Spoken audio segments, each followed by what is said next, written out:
Welcome! Today we're talking about the processes of mushroom cultivation. So, mainly here on our farm, there are four major steps that lead to these beautiful mushrooms, and the same goes on most other farms as well. Most people are making their own substrate, making their own spawn, so all of these steps are applicable. But just be known that if you're starting out, some of these steps can be super difficult. So we suggest that you take some time and learn each step from the beginning. So one of the best ways to get started really is to just fruit the mushrooms themselves. Buy ready to fruit substrate, buy grow kits, and get a grow room set up and make some mushrooms. Let these suckers grow. Get your grow room dialed in. Learn exactly what parameters and how your grow room's going to operate before you jump into these other steps, because all of these other steps ultimately have pitfall areas in which you can really screw up some of the processes further down the line.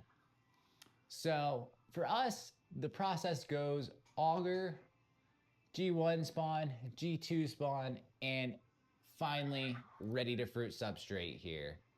So auger comes in different forms. So there's master slants and there's master plates, as well as transfer plates.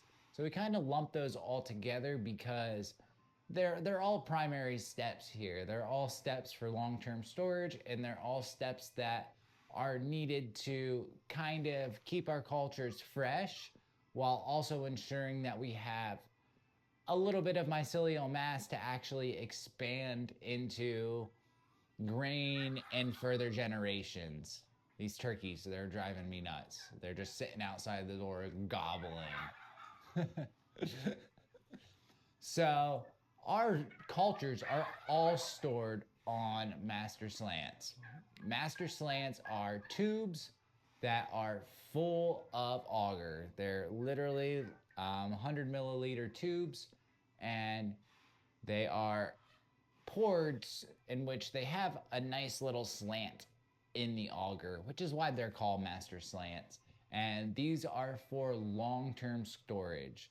Um, Long-term storage of your cultures is super important because these things are going to essentially have a little bit of an issue, what's called cessinance, down the line if you continue to use and pull mycelium that is active. It will eventually lose its vigor, and these huge beautiful flushes will eventually start kind of petering out, and you're not going to have something that looks like this. You'll have bad colonization on your grain, bad colonization on your substrate, and eventually you're just not going to have significant flushes. So that's called cessinance, and that's why we use these master slants, because they make they have a deep pore of auger. So there's a lot of nutrients there. They don't dry out. Drying out is definitely an issue with plates. If you have plates and keep them in the fridge for an extended period of time, eventually the plate is going to dry out and you're going to have some dry mycelium. And a lot of times the mycelium ends up dying like that. So that's why we use master slants. So from our master slants, we're making master plates. So we're taking a very small sliver of this master slant and we're putting it on an actual 100 millimeter auger dish. And this then allows us to have a plate in which to make transfer plates from. So we're taking the master plate, we're making little T1 plates, which we call them transfer one. And that's what we're going to be making our grain spawn out of. Now, as I said before, this is all to prevent cessinance, and this is all to preserve that initial genetic code that we have that we want to be growing, in order to make sure we have the highest quality genetics we want to be pulling from those initial genetics. And those genetics want to be stored as cold as possible. So we're storing them at 32 degrees. They're right close to freezing. And that seems to have the best bet at making sure that we're not killing the mycelium, but it's staying in a stasis. So after this master plate, we make these master slants or these T1 plates, and then we're ready to expand to grain. So auger to generation 1 grain, generation 2 grain to substrate. So we're now going from the auger to our generation 1 grain. What generation 1 grain is essentially it's a small bag of sterile grain. So spawn prep is extremely important in these processes. And quite frankly, it took me years to figure out the spawn prep process. There's lots of ways and lots of little tidbits online. People have their own methods, but there really are some methods that are tried and true, that are steadfast, that we'll be covering here in some future videos. So check it out. Stay tuned for that. We'll show you our grain prep method here. And it's changed many times over the years. Like at first we were just doing a soak, and then we were doing a simmer and soak, and then we ended up doing steam, and there's many ways to do it. Steam has been the best for us, using a jacketed barrel. You get the most consistency. It's not as easy to overcook the grain, which is a huge problem when you're simmer and soaking.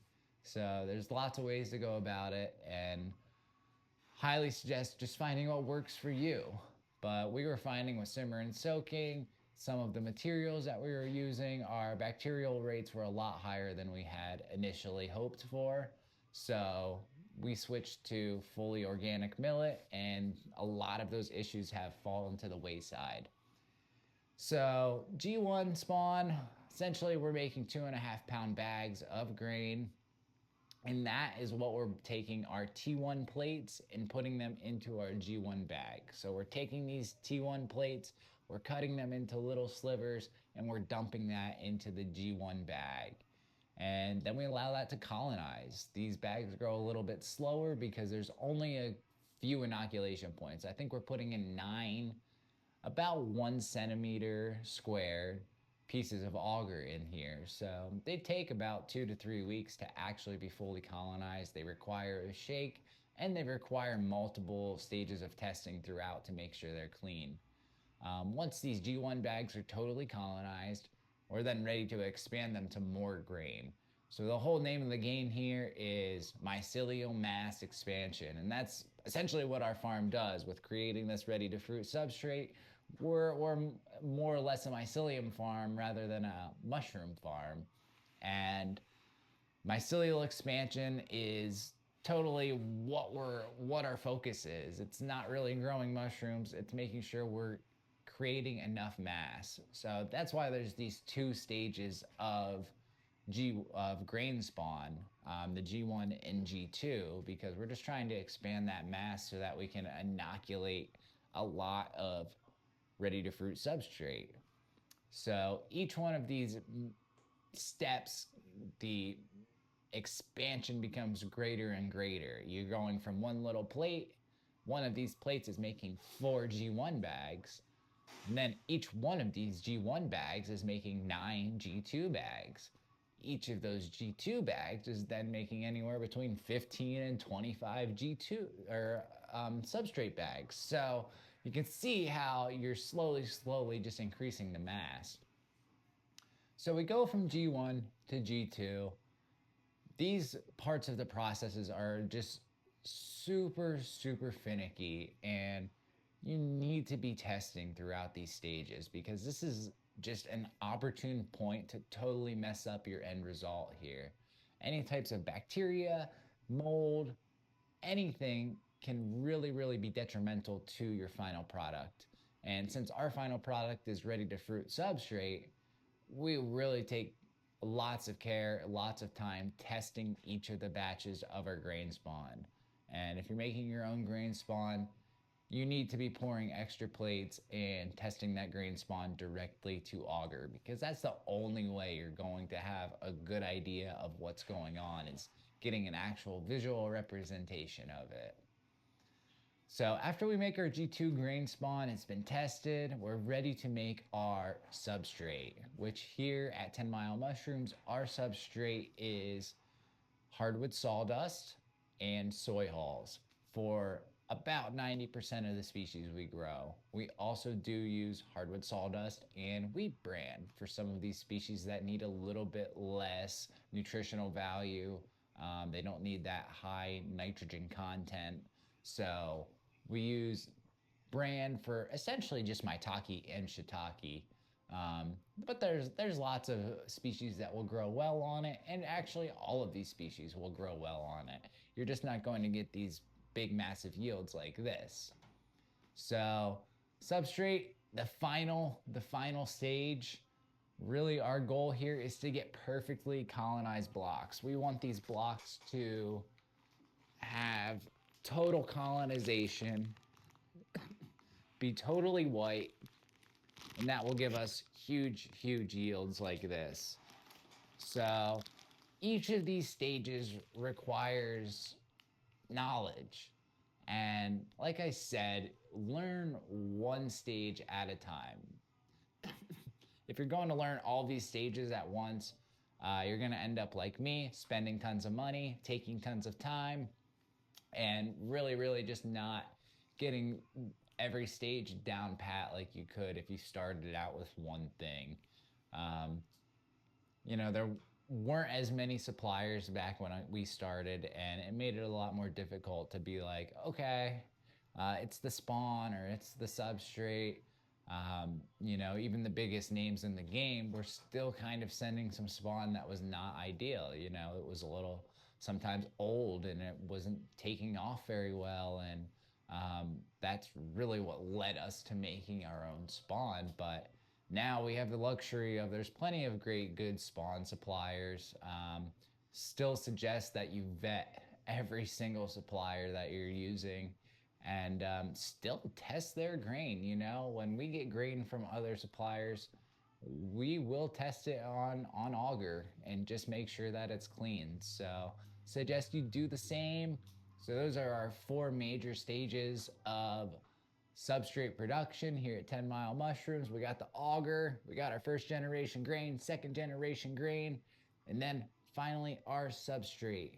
Now you could say there's more steps involved there. You could say there's the slants and the T1s and the master slants, but ultimately those are the 4 major categories. And then most of you are going to have the 5th category, which is the grow room, the fruiting room, which we'll be showing you our grow room here in some future videos. So stay tuned to check it out and grow much more. Shoot us an email if you have any questions.